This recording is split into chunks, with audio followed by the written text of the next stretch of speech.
With Bessus captured, Alexander might have expected an easier path to consolidating his control over the eastern satrapies. Instead, he found himself embroiled in a long, brutal, and frustrating guerrilla war in Sogdia and parts of Bactria.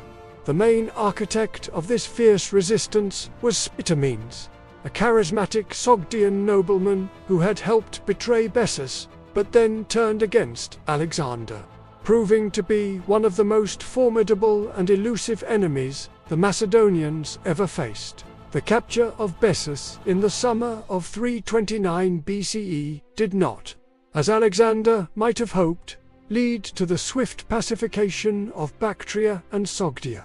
Instead, it marked the beginning of a new and far more challenging phase of warfare in these remote Central Asian territories. The catalyst for this prolonged conflict was Spitamenes, a Sogdian nobleman who had played a key role in betraying Bessus to Alexander. Having gained Alexander's initial trust, or at least a temporary reprieve, Spitamenes soon emerged as the charismatic and highly capable leader of a widespread Sogdian revolt against Macedonian rule, employing effective guerrilla tactics that frustrated Alexander and inflicted significant casualties on his forces for nearly 2 years. 329 to 327 BC. After dealing with Bessus, Alexander marched north through Sogdia towards the Jaxartes River, modern Sia, Daria, which he considered the northeastern boundary of the Persian Empire and a frontier with the nomadic Scythian tribes of the Central Asian steppes. Near the Jaxartes, he founded another city, Alexandria, Eshet, Alexandria the furthest, to serve as a defensive outpost and a symbol of the extent of his conquests. It was while Alexander was occupied with the founding of this city and a subsequent confrontation with the Scythians across the river that the revolt in Sogdia, fanned by Spitamenes, truly erupted. Spitamenes possessed qualities that Bessus had lacked: tactical skill, charisma, an intimate knowledge of the local terrain, and the ability to inspire fierce loyalty among the Sogdian and Bactrian warrior elites, as well as to enlist the support of nomadic Scythian horse archers from beyond the Jaxartes. He recognized that he could not defeat Alexander's main army in a pitched battle. Instead, he adopted a strategy of hit-and-run raids, ambushes, and surprise attacks on isolated Macedonian garrisons, supply columns, and foraging parties. He aimed to wear down the Macedonians, disrupt their control, and ignite a general uprising across the region.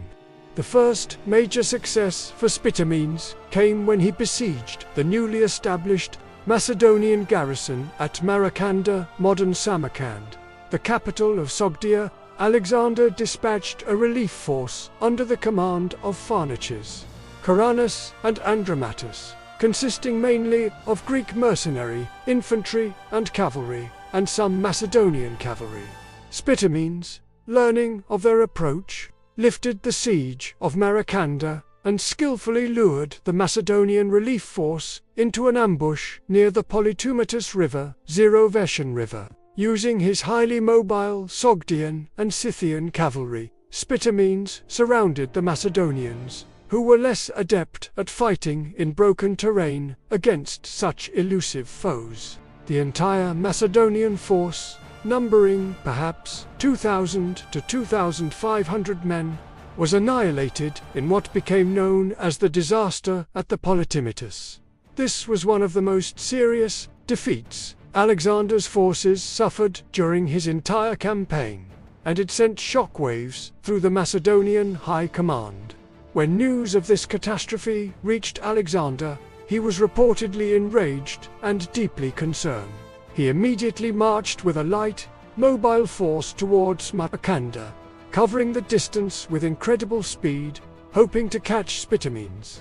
Spitamenes, however, wisely avoided a direct confrontation with Alexander's main army and melted away into the steppes with his cavalry, only to reappear later to strike elsewhere. Alexander, arriving too late to save his defeated detachment, vented his fury on the surrounding countryside, devastating the region around the Polytumetus River in an attempt to punish the local population for supporting Spitamenes and to deter further rebellion. The war in Sogdia and parts of Bactria devolved into a brutal and protracted counterinsurgency campaign. Alexander adopted a strategy of systematically reducing Sogdian strongholds, establishing numerous fortified military colonies, more Alexandrias, and other settlements to control key agricultural areas and lines of communication, and relentlessly pursuing Spitamenes and other rebel leaders. He divided his army into smaller, mobile columns to hunt down guerrilla bands and pacify different districts. This was a frustrating and exhausting type of warfare, very different from the set-piece battles he had fought against Darius. The Macedonians, accustomed to decisive victories, found themselves bogged down in a seemingly endless series of skirmishes, sieges of mountain fortresses, and pursuits across vast, arid landscapes. The climate and terrain added to the difficulties. Sogdia experienced harsh winters and scorching summers. The mountainous regions offered natural refuges for the rebels, while the steppes allowed Spitamenes' mobile cavalry forces to appear and disappear with bewildering speed. The local population was often hostile, providing support and intelligence to the rebels. Alexander himself was constantly in the field, leading his troops, sharing their hardships, and often taking personal risks. He was wounded on several occasions during this period. Despite the frustrations, his determination remained unshakable. He adapted his tactics, making greater use of light infantry, archers, and cavalry, and learning to counter the hit-and-run tactics of his enemies. He also employed a policy of both terror and conciliation, ruthlessly punishing rebellious communities but offering clemency and alliances to those who submitted or cooperated. One of the most famous episodes of this period was the capture of the Sogdian Rock, a supposedly impregnable mountain fortress where many Sogdian nobles, including the family of a powerful chieftain named Oxyatis, had taken refuge. When Alexander demanded their surrender, the defenders taunted him, saying he would need soldiers with wings to reach them. Alexander, infuriated, offered huge rewards to any man who could scale the sheer cliffs. Some 300 Macedonian rock climbers volunteered and, using tent pegs and ropes, managed to ascend the precipice under cover of darkness, appearing on the summit above the astonished defenders, who promptly surrendered. It was here that Alexander reportedly first saw Roxana, the beautiful daughter of Oxyatis, whom he would later marry. Spitamenes, however, remained at large, continuing his raids and inspiring resistance. He even allied with a large force of Macedonian Scythians. Alexander eventually entrusted the primary task of hunting down Spitamenes to his general Coenus, while he himself focused on broader pacification. Spitamenes' luck finally ran out in late 328 or early 327 BC. After suffering a defeat at the hands of Coenus, his Scythian allies, weary of the constant warfare and perhaps fearing Alexander's retribution or lured by Macedonian promises, betrayed him. They killed Spitamenes and sent his head to Alexander as a peace offering. The death of Spitamenes effectively broke the back of the organized Sogdian revolt, though sporadic resistance continued for some time. The 2-year struggle in Sogdia and Bactria had been one of the costliest and most challenging campaigns of Alexander's career.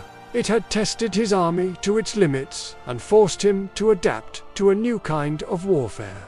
It also saw him employ increasingly harsh measures to suppress rebellion, contributing to a growing weariness and discontent among some of his Macedonian troops.